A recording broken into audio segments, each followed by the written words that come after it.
हम आज की इस वीडियो में घात नियम, जिसे हम अंग्रेजी में पावर रूल कहते हैं, उसकी सहायता से अवकलजों यानी डेरिवेटिव्स के मान ज्ञात करने का प्रयास करने वाले हैं। जैसे कि मान लीजिए हमें 1/x का अवकलज ज्ञात करना है, x के सापेक्ष क्या होगा। तो मैं आपको कहूंगा कि आप एक बार इस वीडियो को पॉज कीजिए और इसका मान स्वयं से ज्ञात करने का प्रयास कीजिए। किया प्रयास?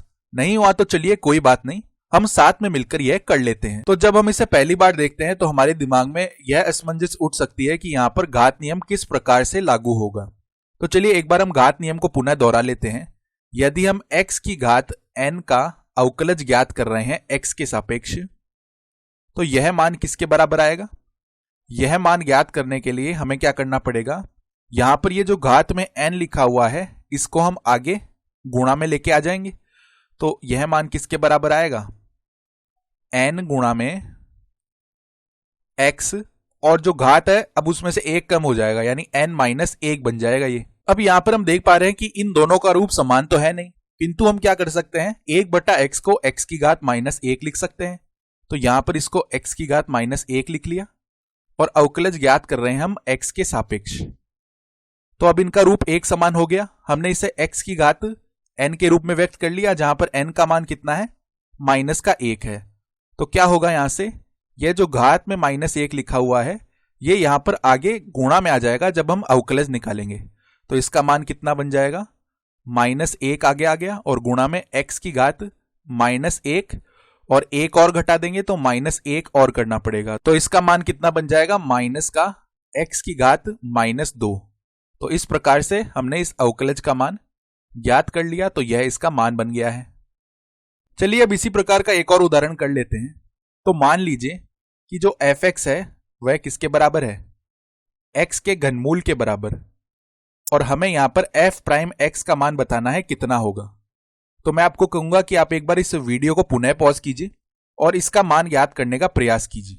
नहीं होता है तो कोई बात नहीं, हम साथ में मिलकर f प्राइम x का मान निकाल लेंगे। तो अब देखिए यहां पर जो fx का मान है वो x के घनमूल के बराबर है, और यदि हम यहां पर इसके अवकलज की बात कर रहे हैं और घात नियम जो हमने यहां पर लिखा है उसे लागू करना चाह रहे हैं, तो किस प्रकार से कर सकते हैं, पहले हमें इस x के घनमूल को पुनः लिखना पड़ेगा। तो किस प्रकार से इसे लिख सकते हैं, देखिए इसे हम लिख सकते हैं x की घात 1/3 के रूप में। तो ऐसा करने से क्या होगा कि यह x की घात n के रूप में आ गया, जहां पर n का मान 1/3 है। तो अब यहां पर घात नियम लागू हो जाएगा और इसका जब हम अवकलज ज्ञात करेंगे तो ये जो घात में 1/3 है यह आगे गुणा में आ जाएगा। तो ऐसा करने पर देखिए यह मान कितना बन जाएगा। अब यदि हम अवकलज का मान लिख रहे हैं अब, तो 1/3 आगे आ गया और x की घात में 1/3 और अब माइनस का 1 हो जाएगा। तो 1/3 -1 करेंगे तो 1/3 और यहां पर गुणा में x की घात, यह बन जाएगा कितना, -2/3। तो यह हमारा अवकलज का मान बन गया। अब इन उदाहरणों से हम देख पा रहे हैं कि अवकलजों के लिए जो पावर रूल यानी कि घात नियम है वह जितना हमने सोचा था उससे भी अधिक उपयोगी सिद्ध हो रहा है। तो चलिए अब हम उदाहरणों को थोड़ा जटिल कर लेते हैं। तो थोड़ा सा अब एक जटिल उदाहरण हम लेने वाले हैं।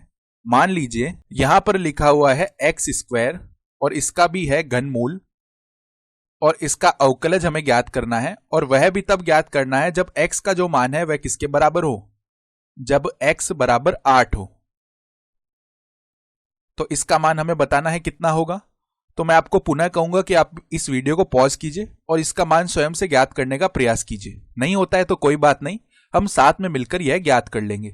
तो इसके लिए हम क्या करेंगे, पहले इस अवकलज का मान ज्ञात कर लेंगे और जो हमें परिणाम मिलेगा उसमें x बराबर 8 रख देंगे। तो चलिए जो काम हमने पहले किया था उसी प्रकार का हम यहां पे काम कर लेते हैं। पहले देखिए x² का घनमूल है, इसका अर्थ क्या हो गया, x² की घात 1/3। तो x² की घात 1/3 है और इसका हम अवकलज ज्ञात कर रहे हैं x के सापेक्ष। तो अब यहां पर देखिए x² है और इसकी घात 1/3 है, तो यहां पर घात के ऊपर घात लगी हुई है, और इस प्रकार जब घात के ऊपर घात लगी हुई होती है तो आपस में गुणा हो जाती है। तो 2 जो है वह 1/3 से गुणा हो जाएगा। तो यह मान कितना बन जाएगा, x की घात 2/3 बन जाएगा, और इसका अवकलज ज्ञात कर रहे हैं x के सापेक्ष। तो अब देखिए x की घात n के रूप में आ गया है, जहां पर n का मान 2/3 है। तो जब हम इसका अवकलज ज्ञात करेंगे तो ये जो घात में 2/3 लिखा हुआ है ये यहां पर आगे गुणा में आ जाएगा। तो इस प्रकार से क्या होगा, यह आगे गुणा में आ जाने वाला है। तो हमारे पास क्या बन जाएगा, अब 2/3 आगे आ गया और x की घात में 2/3 माइनस में 1 बन जाएगा। अब इस 1 को यदि हम 3/3 के रूप में सोचें तो 2 - 3 कितना हो जाएगा, माइनस का 1 और बट्टा में 3 आ जाएगा, अर्थात यह मान कितना बन गया, 2/3 गुणा x की घात माइनस का 1/3। तो यह तो अभी हमने अवकलज का मान निकाला है। अब यहां पर x बराबर 8 भी रखना पड़ेगा। तो x बराबर 8 चलिए अब रख देते हैं हम। तो हमें क्या मिलेगा, 2/3 गुणा में यहां पर 8 की घात बन जाएगी माइनस का 1/3। अब देखिए 8 की घात माइनस 1/3, यदि हम सोचते हैं 8 की घात 1/3 के बारे में, अर्थात 8 के घनमूल के बारे में, तो वह कितना होता है, 2। तो यह 2 की घात माइनस 1, यानी इसे 1/2 के रूप में हम सोच सकते हैं। यदि हम इसे विधिवत करना चाहें तो इस प्रकार इसे लिख सकते हैं। देखिए 2/3 और 8 की घात माइनस 1/3 को किस प्रकार लिखा जा सकता है, 1/8 की घात 1/3। इसे इस प्रकार लिख दिया। अब 8 की घात 1/3 यानी 8 का घनमूल कितना हो गया, 2 हो गया। तो यह मान कितना बन गया, 2 हो गया। और 2 से 2 आपस में यह कट जाएंगे। इसका अर्थ क्या हुआ, यह मान कितना बन जाएगा, 1/3। यानी कि इस अवकलज का मान जब x बराबर 8 है वह कितना आ गया, 1/3 आ गया। और यहां पर हमारा काम बन गया है।